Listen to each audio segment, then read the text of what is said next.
नमस्कार। हमारे YouTube channel अद्भुत भक्तिशाला में आप सभी का हार्दिक स्वागत एवं अभिनंदन है। तो मित्रों, जैसा कि आप हर रोज़ की तरह हम आज भी आपको एक बहुत ही रहस्यात्मक वीडियो लेकर आए हैं, जिसमें हम आज आपको बताएंगे कि ब्रह्मा जी के पुत्र भृगु, तो भृगु ने कैसे ब्रह्मा, विष्णु और महेश तीनों देवताओं की परीक्षा ली। तो मित्रों, हमारे चैनल को सब्सक्राइब नहीं किया तो हमारे चैनल को सब्सक्राइब कर लीजिए और आपको बताते हैं कैसे तीनों की परीक्षा ली और चलते हैं अपने वीडियो की तरफ। तो मित्रों, महर्षि भृगु ब्रह्मा जी के मानस पुत्र थे। उनकी पत्नी का नाम ख्याति था, जो दक्ष की पुत्री थी। महर्षि भृगु सप्तऋषि मंडल के एक ऋषि हैं। सावन और भाद्रपद में वे भगवान सूर्य के रथ पर सवार रहते हैं।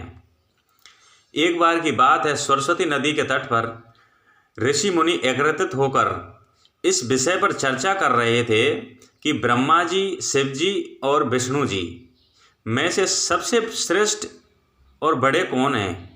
इसका कोई निष्कर्ष न निकलता देखकर उन्होंने त्रिदेवों की परीक्षा लेने का निश्चय किया और ब्रह्मा जी के मानस पुत्र महर्षि भृगु को इस कार्य के लिए नियुक्त किया।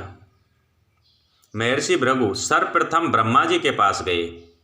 उन्होंने ना तो प्रणाम किया और ना ही उनकी स्तुति की। यह देख ब्रह्मा जी क्रोधित हो गए।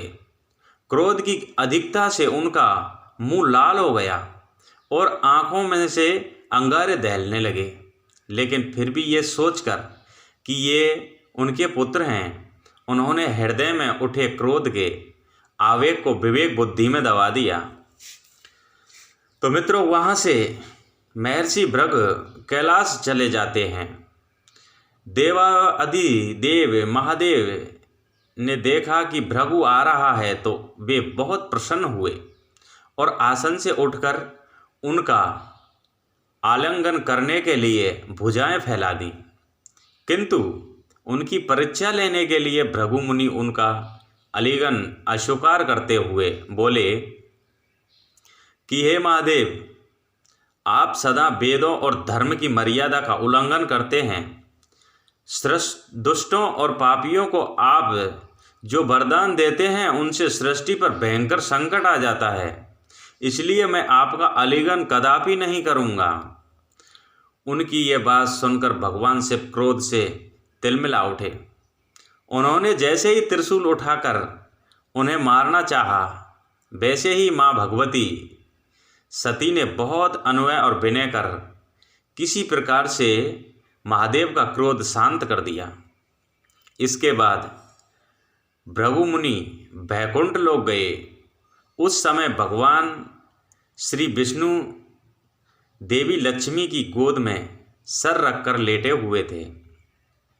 भृगु ने जाते ही उनके वक्ष पर एक तेज लात मारी। भक्त वत्सल भगवान विष्णु शीघ्र ही अपने आसन से उठ खड़े हुए और उन्हें प्रणाम करके उनके चरण सहलाते हुए बोले, भगवान, आपके पैर पर चोट तो नहीं लगी? कृपया इस आसन पर विश्राम कीजिए। भगवान, मुझे आपके शुभ आगमन का कोई ज्ञान नहीं था, इसलिए मैं आपका स्वागत नहीं कर सका। आपके चरणों का स्पर्श तीर्थों को पवित्र करने वाला है। आपके चरणों के स्पर्श से आज मैं धन्य हो गया हूँ। भगवान विष्णु का यह प्रेम व्यवहार देखकर महर्षि भृगु की आंखों से आंसू बहने लगे। उसके बाद में ऋषि मुनियों के पास लौट आए और ब्रह्मा जी, शिव जी और विष्णु जी के यहाँ के सभी अनुभव विस्तार से कह बताए।